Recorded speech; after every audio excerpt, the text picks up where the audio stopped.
Genesis chapter 42. Joseph's brothers in Egypt. When Jacob learned that there was grain in Egypt, he said to his sons, "Why do you keep looking at each other? Listen," he went on. "I have heard there is grain in Egypt. Go down there and buy some for us so that we will live and not die." So 10 of Joseph's brothers went down to buy some grain from Egypt. But Jacob did not send Joseph's brother Benjamin with his brothers, for he thought, "Something might happen to him." The sons of Israel were among those who came to buy grain, for the famine was in the land of Canaan. Joseph was in charge of the country. He sold grain to all its people. His brothers came and bowed down before him with their faces to the ground. When Joseph saw his brothers, he recognized them, but he treated them like strangers and spoke harshly to them.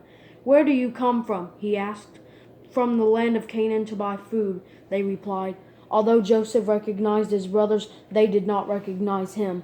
Joseph remembered his dreams about them and said to them, "You are spies. You have come to see the weakness of the land." "No, my lord, your servants have come to buy food." They said, "We are all sons of one man. We are honest. Your servants are not spies." "No," he said to them, "you have come to see the weakness of the land."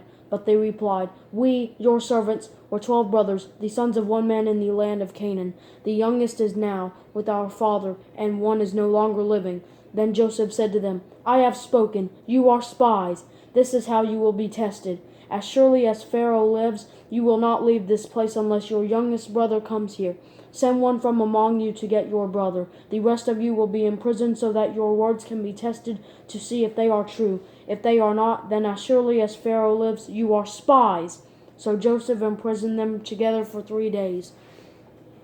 On the third day Joseph said to them, "I fear God. Do this and you will live. If you are honest, let one of you be confined to the guardhouse, while the rest of you go and take grain to relieve the hunger of your households. Bring your youngest brother to me so that your words can be confirmed. Then you won't die." And they consented to this. Then they said to each other, "Obviously we are being punished for what we did to our brother. We saw his deep distress when he pleaded with us, but we would not listen. That is why this trouble has come to us." But Reuben replied, "Didn't I tell you not to harm the boy? But you wouldn't listen. Now we must account for his blood." They did not realize that Joseph understood them. Since there was an interpreter between them, he turned away from them and wept. Then he turned back and spoke to them. He took Simeon from them and had him bound before their eyes. Joseph then gave orders to fill their containers with grain, return each man's money to his sack, and give them provisions for their journey. This order was carried out. They loaded the grain on their donkeys and left there. The brothers returned home. At the place where they lodged for the night, one of them opened his sack to get feed for his donkey, and he saw his money there at the top of the bag. He said to his brothers, "My money has been returned. It's here in my bag." Their hearts sank. Trembling, they turned to one another and said, "What is this that God has done to us?" When they reached their father Jacob in the land of Canaan, they told him all that had happened to them. "The man who is the lord of the country spoke harshly to us and accused us of spying on the country.